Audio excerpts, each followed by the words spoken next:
এবারে এই পানামা কি খাবি? ও ভাই, আমারে 10টা টাকার ভাত দেন না।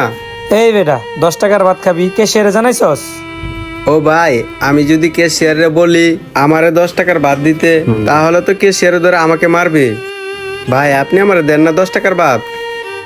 তোর কি মনে হয় আমি তোর আদর করমু? থাপ রাগান পেটি ফাটালাম।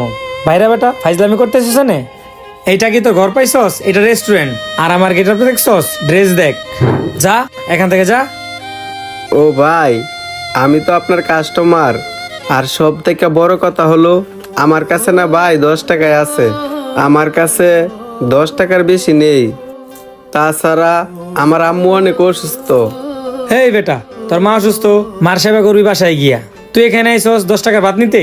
ফাইজলামি পাইছস? 10 টাকার ভাত নিতে আইছস এখানে? চাইতে তোর মতো কাস্টমার আমাদের প্রয়োজন নেই। পকেটে টাকা নাই, আইছস 10 টাকার ভাত নিতে।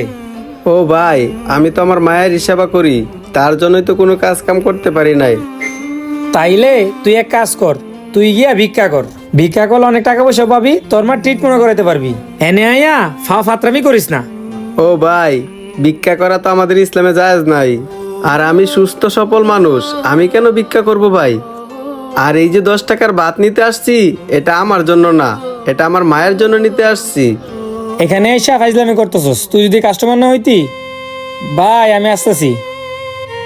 কিরে আলমগীর, আজকে কয় টাকা টিপস উঠাইছস?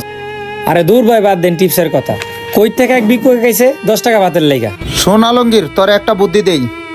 তুই যেটা করবি, একটা ডাউলের বাটিতে একটা মাংস দিয়ে দিবি, একটা সবজির বাটিতে একটা মাছের টুকরা দিয়ে দিবি। তাহলে কাস্টমার খুশি হয়ে টিপস দিবে। ভাই আপনি তো ভালো একটা বুদ্ধি দিছেন, এই জন্য তো আপনি বড় ভাই। কিরে ওই, তুই এখনো বাড়াস নাই? বাইরা এখান থেকে, বাইরা। আইসে 10 টাকার ভাতের লাইগা। আয় এদিকে আয়। স্যার আপনি এখানে? এই বেটা এইটা আবার তো সারাই কেমনে? 10 টাকার ভিখারি ফাইজলামি করতেছ আমার লগে? ফাইজলামি মানে? আপনি জানেন উনি কে? কে উনি? কে শুনি? উনি খাইরুল গ্রুপ অফ ইন্ডাস্ট্রিজের মালিক। হ্যাঁ, আস্তাগফিরুল্লাহ আস্তাগফিরুল্লাহ। ও স্যার, আমি বুঝতে পারি নাই স্যার, আমাকে মাফ করে দেন স্যার। এই, তাহলে তুমি কাস্টমারের সাথে এরকম ব্যবহার করো? প্লিজ স্যার আমাকে মাফ করে দেন, আমি জানতাম না আপনি এই রেস্টুরেন্টের মালিক। আর আপনি যে রেস্টুরেন্টে কাজ করেন ওই রেস্টুরেন্টের মালিকও উনি। বুঝতে পারছেন? প্লিজ স্যার আমাকে মাফ করে দেন, আমি আসলেই বুঝতে পারি নাই আপনি খাইরুল গ্রুপ অফ ইন্ডাস্ট্রিজের মালিক, আর ওই রেস্টুরেন্টটাও আপনার। আমি জানলে কখনো এই কাজটা করতাম না স্যার। তুমি যে ব্যবহারটা আমার সাথে করছো, আজকে যদি এই জায়গায় একটা গরিব মানুষ থাকতো, তার সাথে তুমি সেই ব্যবহারটাই করতা, আর কিসের তোমাকে মাফ করে দিব? আরে আমি তো ভাবছিলাম আমার হোটেলে ভালো 2টা কর্মচারী পাইছি, এখন তো যা দেখতেছি, যাদের ভরসা আমি এই হোটেলটা রেখে গেছিলাম, এখন যদি আজকে আমি এই অবস্থা না আসতাম, তাহলে তো আমি বুঝতে পারতাম না। তোমাদের মতো ছোট লোক, নিকৃষ্ট লোক আমি আর কখনোই দেখি নাই।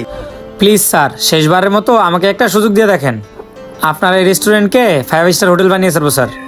এখন যদি তোমার আমি একটা সুযোগ দেই, তাহলে কয়দিন পরে তুমি এই ভুলটা আবার করবা। প্লিজ স্যার শেষবারের মতো আমাকে একটা, স্যার প্লিজ স্যার শেষবারের মতো আমাকে একটা সুযোগ দিয়ে দেখেন স্যার প্লিজ। আচ্ছা ঠিক আছে, তোমাকে শেষবারের মতো একটা সুযোগ দেওয়া হলো। তুমি এখন থেকে কখনোই কারোর সাথে খারাপ ব্যবহার করবে না, আর কাজে মন দেও। স্যার আপনি আমার অনেক বড় উপকার করলেন। ঠিক আছে, চলো তাহলে। আসসালামু আলাইকুম। সবাই ভিডিওটা শেয়ার করে দিবেন।